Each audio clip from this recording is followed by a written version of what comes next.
Randall here from Sound Dust, and I've got for you the Prepared Pianet, which is a new Kontakt library based on the lovely Hohner Pianet T, which is basically a Fender Rhodes style electric piano, but instead of having tines that are struck with a hammer, these are plucked by its funny little sticky pads, and then each tine has its own individual kind of guitar style pickup. So what I've done, I've sampled one, which isn't that unusual, but I've also kind of tried to make it a bit more interesting. I've prepared it. I've done some things to it that people wouldn't normally do, for maybe good reason, who knows. But on the basic level, it can sound like this.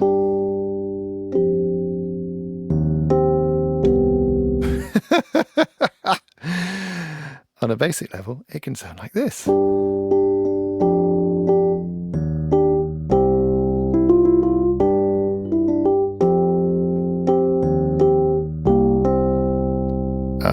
I'll try and edit the bad notes out later.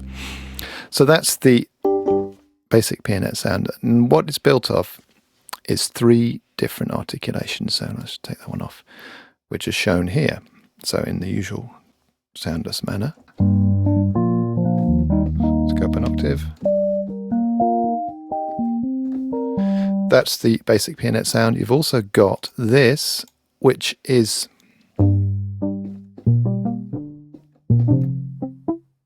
a kind of thumb muted or finger muted. So I recorded it direct from the pickup outputs, but with my finger delicately placed on every single note. There's lots of velocity levels per note there, and it gives you a kind of marimba-y kind of, not marimba-y, an ambira-y kind of a sound. And then finally, the really tricky one, let's turn it up, is the acoustic. So this is the sound of the tines. I'm just moving the sample start point there.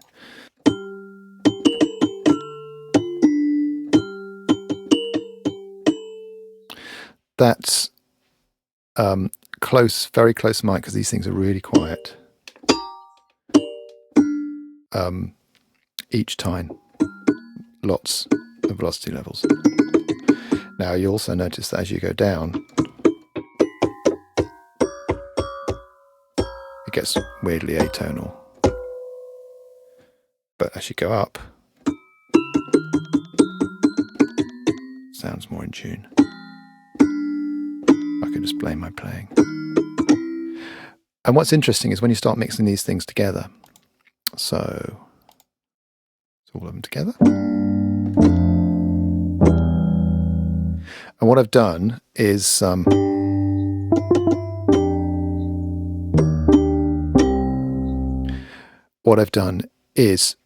in the traditional Sound Dust manner, which I'll talk you through now, I've done stuff. So this turns on your oscillator or off. So that's the kind of normal amped version. Here we've got pitch, octave, so you can take it up or down an octave, which is handy for mixing them all together. Sample start here, which goes from there to, which gives you, you'll feel it more when you're playing it, but it gives you a little bit of space at the front of the note. Or you can completely cut off the attacks as well on the front of the note. What that will sometimes do is cause issues with clickiness, which is of course why we have this here. This is the attack shape, and then you've got the ADSR envelope here, so you can do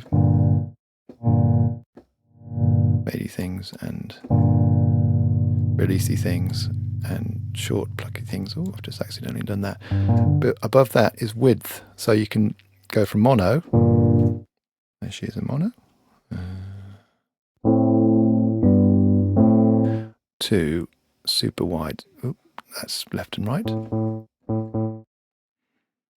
Drag that up, takes you all the way to super wide, which will sometimes cause clickiness there. So this is where you can adjust it here. It's an unfortunate byproduct of the width thing, But if you control click, it'll go back to its traditional place, and that's basically how it is. Below that, you've got too short on them there. High pass cuts off the low frequencies, lets the high ones through. Low pass cuts off the low frequencies, lets the high ones through. Cuts off the high frequencies and lets the low ones through. This is a modulator for the pitch. So, for instance, go right up to craziness there, which you might not want to do, but in more reasoned, quite nice for adding a bit of wooze.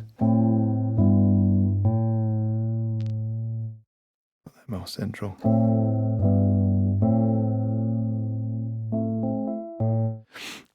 The below that, each one of these now has a convolution reverb. So you can choose the reverb itself by clicking on there. There's 20 odd options which you can't see.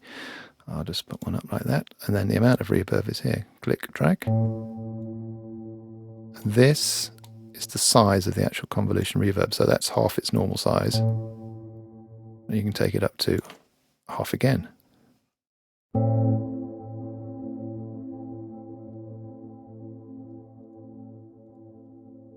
Yep. Add in a bit of that. Too much. Got that down a bit.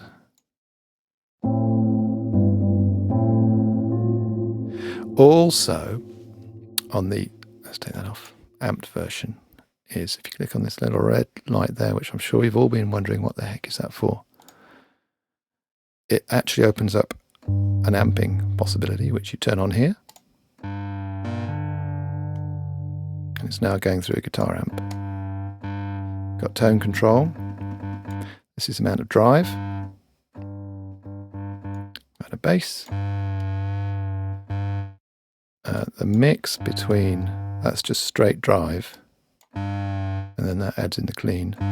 It'll get louder basically, then you've got an output. So you can kind of find the right level if you should need that.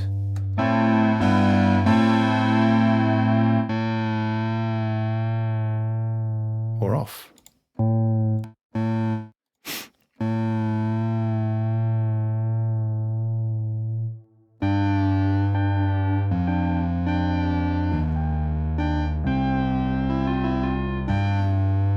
Too much of that.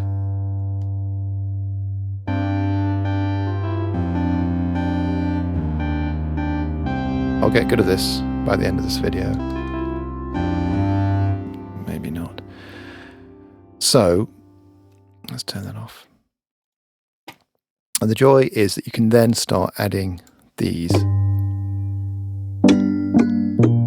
at different levels with different speeds of when the sample start point is, and also different pitches, different octaves. So you could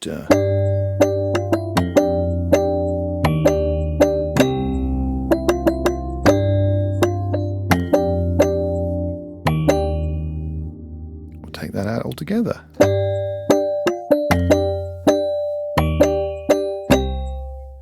I promise I'll get better at this. So same controls here, except these don't have the amp thingamabob that this one does. Then you've got this section here, which I'm sure you've all been wondering about, which are fairly straightforward effects that you might have on this kind of an instrument. Let's just take that reverb off.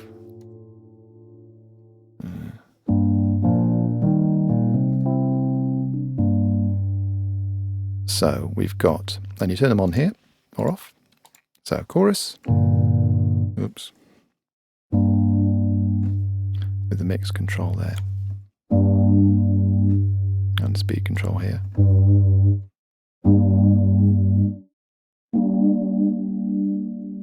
And a phase, which is when the chorus modulation, at the point of the phase it starts. Rotor, which is based on a Leslie cabinet with speed here, which I've got hardwired to the mod wheel.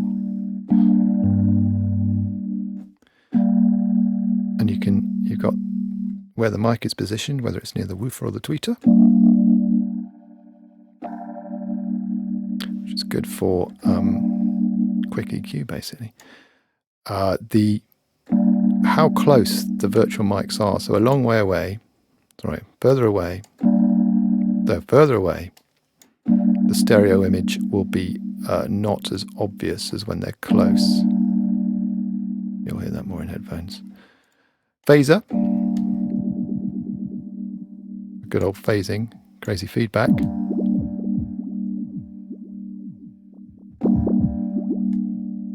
And a bit of algorithmic reverb.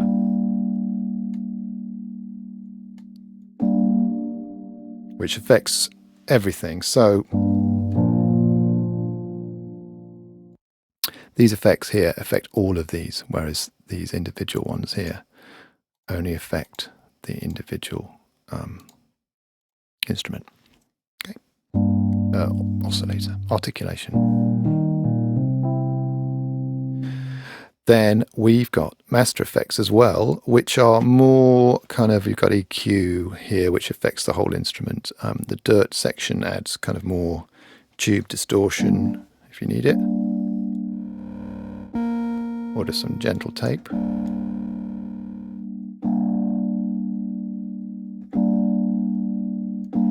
Which is much more subtle.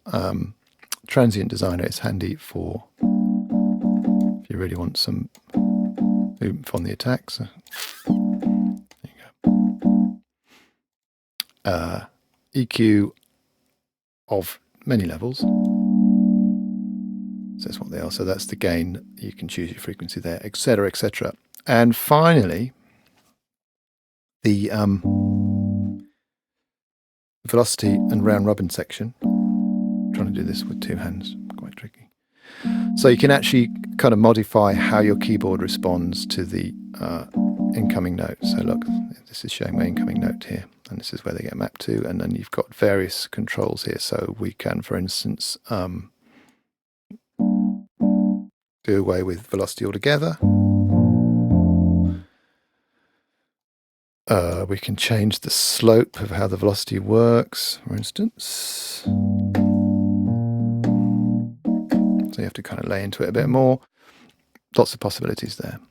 And then the round robin, which adds for more variation. And this is particularly crazy if you go on the for the acoustic section, because this is kind of artificial round robin, so it nicks nearby notes and then repitches them.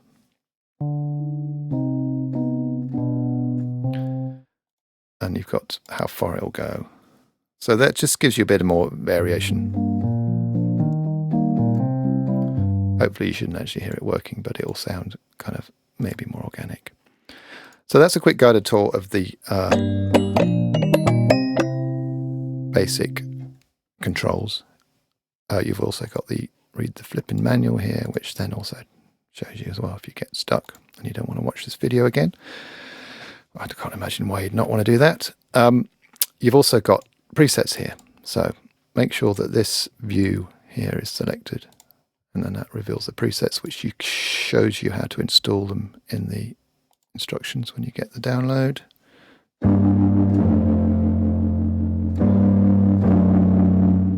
So there's a few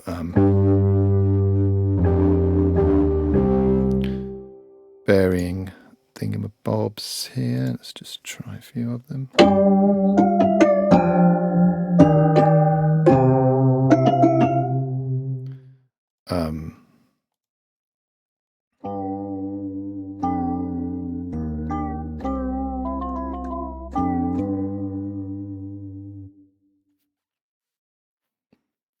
One more.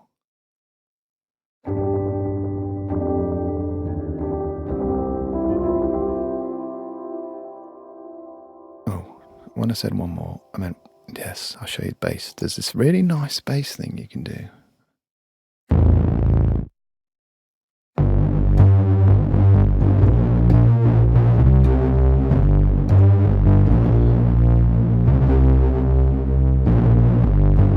Which I've used on one of the demos. Really like that sound. Now what there also is are two other instruments, which I will now locate here in my special instrument locating device. Prepared piano. There we go. There's the 3 times versions. So this gives you actually 3 of the acoustic versions in one go.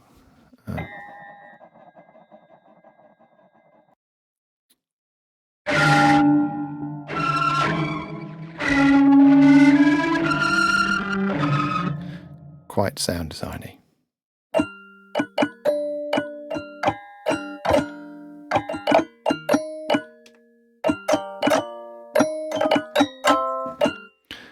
Only a few presets here, but there's some nice possibilities, and I thought I might as well have that possibility to do more things. And there's also the muted one, which is great for, where have I gone? There. Great for ambiguity stuff. Thumb piano. Come on. Here we go. 3 muted pianets.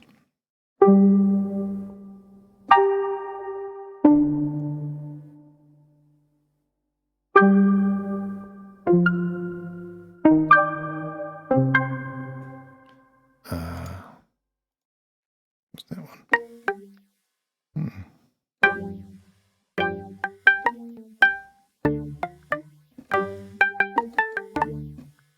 Down.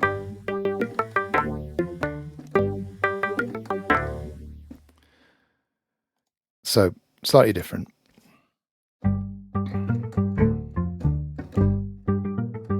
So there's 48, I think, presets in total, 3 instruments.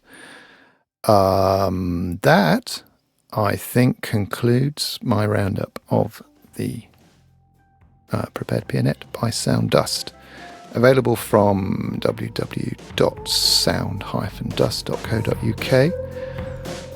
Have I forgotten anything? I always say this, and I always do forget something. Yeah. Goodbye. Thanks a lot.